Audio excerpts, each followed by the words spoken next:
So another thing I do Yeah. is I will text a lot of employees and I'll call employees.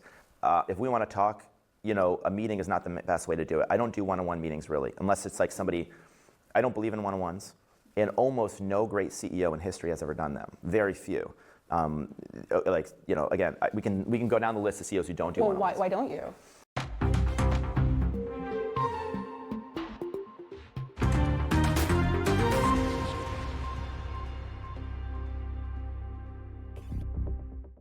Welcome back to the Future of Work Weekly Report. This is the show where we peel back the trends of the future of work and call out the BS of outdated leadership. This week, we're talking about a dangerous new flex from some of the most powerful CEOs in the world, touting that they don't do one-on-ones. Zuckerberg says he skips them, Jensen Huang doesn't do them, and Brian Chesky has even opted out too. They're calling it efficient, but I'm calling it what it is: negligent. Here's the reality most employees live in. 3 out of 4 workers say they don't feel aligned with their manager. And according to Gallup, only 21% of employees strongly agree their manager helps them set work priorities. And guess what changes that outcome? Not a tool, God forbid, not another Slack channel. It's structured, recurring one-on-ones. Employees who have weekly one-on-ones with their managers are 3 times more likely to be engaged. We always talk about how can we get more engaged employees? Maybe one-on-ones is a good first step, but instead of leaning in, leaders are checking out. And in remote and hybrid and distributed teams, one-on-ones aren't optional. They're oxygen. There's no hallway bump-ins, no quick coffee chats, and no subtle context without intentionality. So if you skip one-on-ones in distributed companies, here's what you get instead: silos, mistrust, and quiet quitting that becomes real quitting. Remote employees who never get feedback from their manager are 4 times more likely to be disengaged.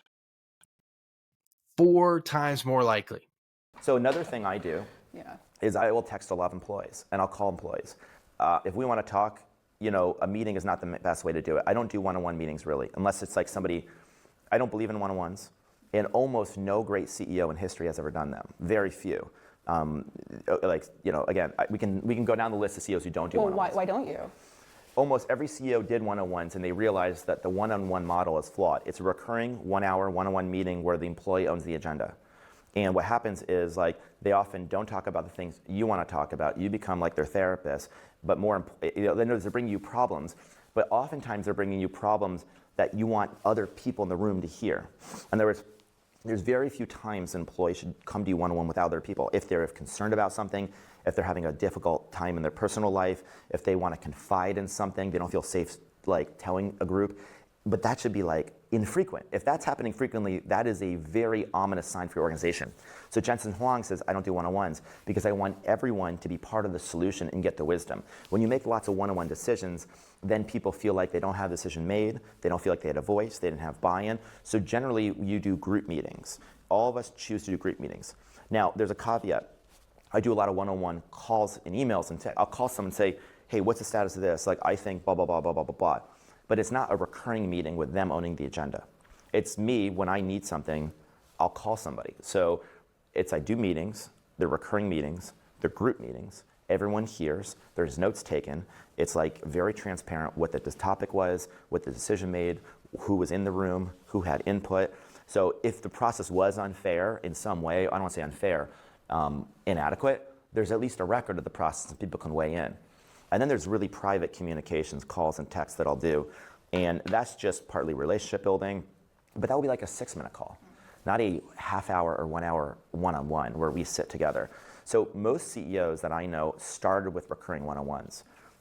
And we've kind of moved away from them because of the perils of them, and these are some of the reasons.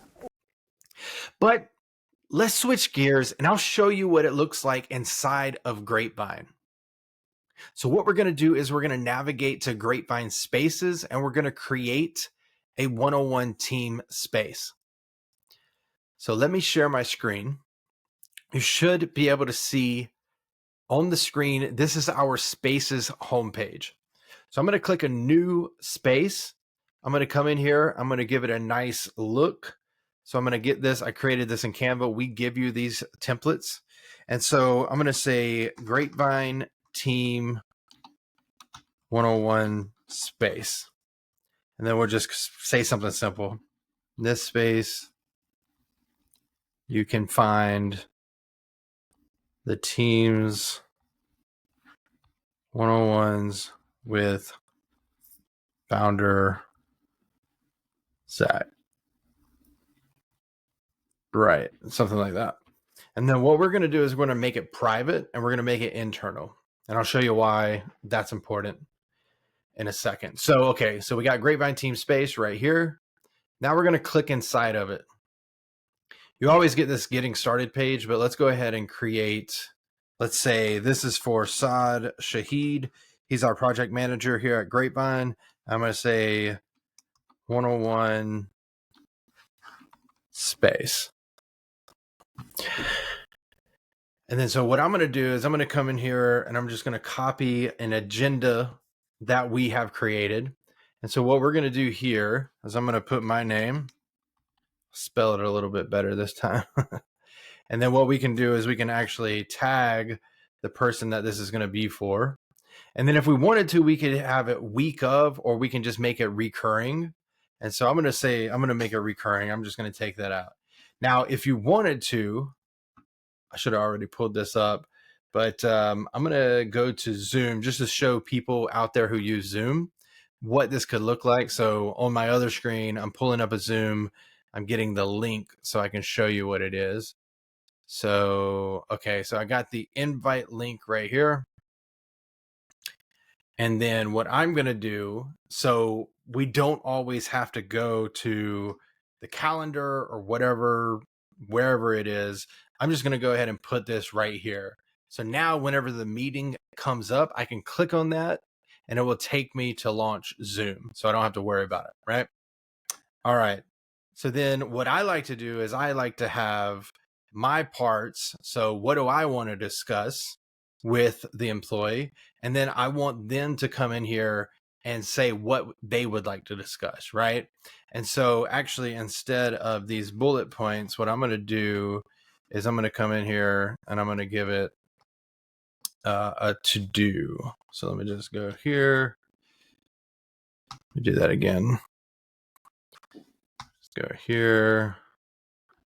And then that way, whenever we do go through them, we'll walk away knowing that we discussed these. And if we didn't discuss them, we'll leave them on for the next 101, right? So let's just go ahead and put these in here. And we're going to work on templates as we go along. But, okay. And then now the other thing that we could do if we wanted to is we could actually get rid of this.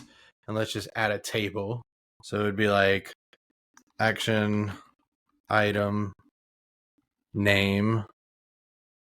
And then let's just say description and then completion date. And then we can even do, let's say we want to add an owner of action, something like that, right? And then we'll just come in here, we'll add a couple of rows. And so now this could be how you track everything. And then as you're coming in here and you're updating these as you go, you can actually come in here and let's say that like one of the things was to create the safe contract document. So you can add that there. Let's say that another one was to create the Grapevine Team 101 space, right? And so you can actually keep track of these. We're going to get better at these over time as well. But this is the simple way that you can at least have some type of structure and one-on-one meetings that whenever you're talking to your people, this is what they're going to come in and be prepared for, right?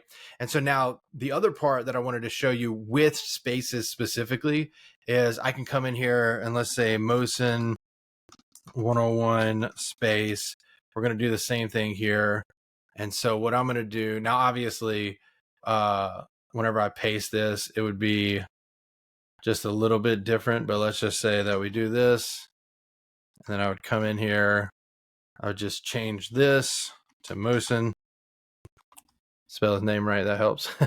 And then now we have that. Obviously, we would change the Zoom meeting link, but now we have that for them too. But then on the other side, you don't want everybody to see everybody else's one-on-ones, right? That's pretty important. Some of this stuff could be pretty sensitive. And so what you want to be able to do here is hide this so nobody else can see this other than the person who has access to that. So remember, we made it internal and we made it private. And so now what I'm going to do is I would share this with Saad. So they would be able to come in here and edit it. So whenever they're ready, right? I'm not going to do that right now. But then as we go through these topics, we just check it off and then we have a running list. And then whenever we get AI involved in here, which will happen towards the end of this quarter into Q3, you would actually be able to take all these notes from the 101 and then summarize it and then prepare what it is that you need to focus on the next week or the next week, right? So this is just a simplified version of how you can create 101s, and you don't need to do anything crazy. The main thing that you need to do is have them, right? But I wanted to give you an actual tangible takeaway that you could do. And if you're using another tool out there, you can simply do that as well. But let's go ahead and go back to the details, right?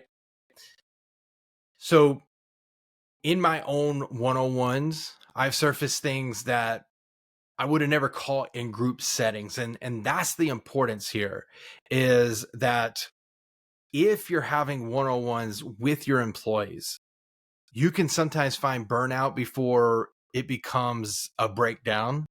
You can have personal challenges affecting someone's work that they don't feel comfortable saying in a group setting, or whenever you're having that quick meeting and it's on the go, they don't feel like they can say anything else. So these 101s are not just specifically about project updates. They're about what's going on. Who is this person, right, that I'm managing? Who is my manager? How can we get a little bit closer to better understand how I work, how they work, what might be affecting their work inside and outside of the virtual office in this example? So that is the importance of 101s. And for these other leading CEOs that aren't conducting 101s, their workaround is that if something happens, they'll just call me or they'll ping me or whatever the case is. But I can almost guarantee you that if those people in those large organizations actually want to get in touch with that person, it's not likely to happen. And so let's look at some more stats as we continue on the Future of Work weekly report. So leaders who regularly hold 101s are rated 46% higher in trust and communication by their teams. And what have we seen from Zuckerberg specifically? His trust from his employees and teams have gone down.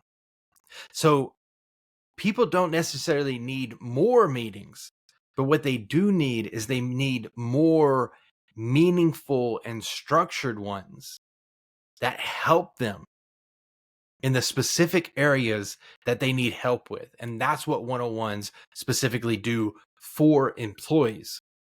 I believe that a lot of the talking points now are from the manager perspective and not the employee's perspective. I would be very, very interested to learn what the employee thinks about this. So if you're leading a team, here's what you can apply right now. Block time every week or every 2 if that seems too much. Make it sacred. Don't reschedule unless absolutely necessary. Use a shared agenda like the one that we showed you whenever we shared Grapevine spaces.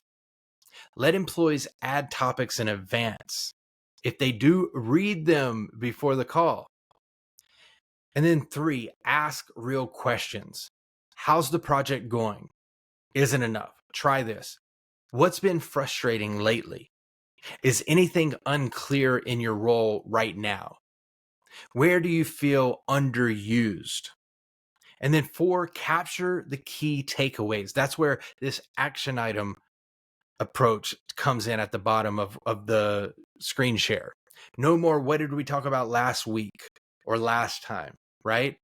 That's where the action items are so important. And now you can record your meetings, just keep it for you guys, but use it for the transcript and then come in and fill it up later. What I like to do is I like to share my screen as I'm speaking with the employee and type it as we're working on it together. That way we know both, 1, that I'm paying attention, 2, that they're paying attention, and 3, that we're walking away aligned, right? Because if I'm typing an interpretation and it's not their interpretation, they're going to speak up as long as you have that trust established, right? Okay, so the takeaway is simple. 101s aren't old school. They're the baseline. They're the bare minimum, and you should definitely do them. If you're too busy for 101s, you're too busy to lead. So really ask yourself, are you in the position to be a leader?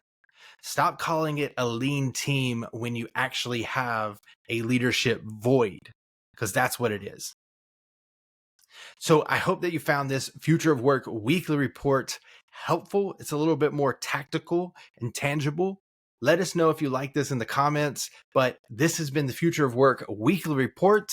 And if you want your team to take ownership, show up for them first.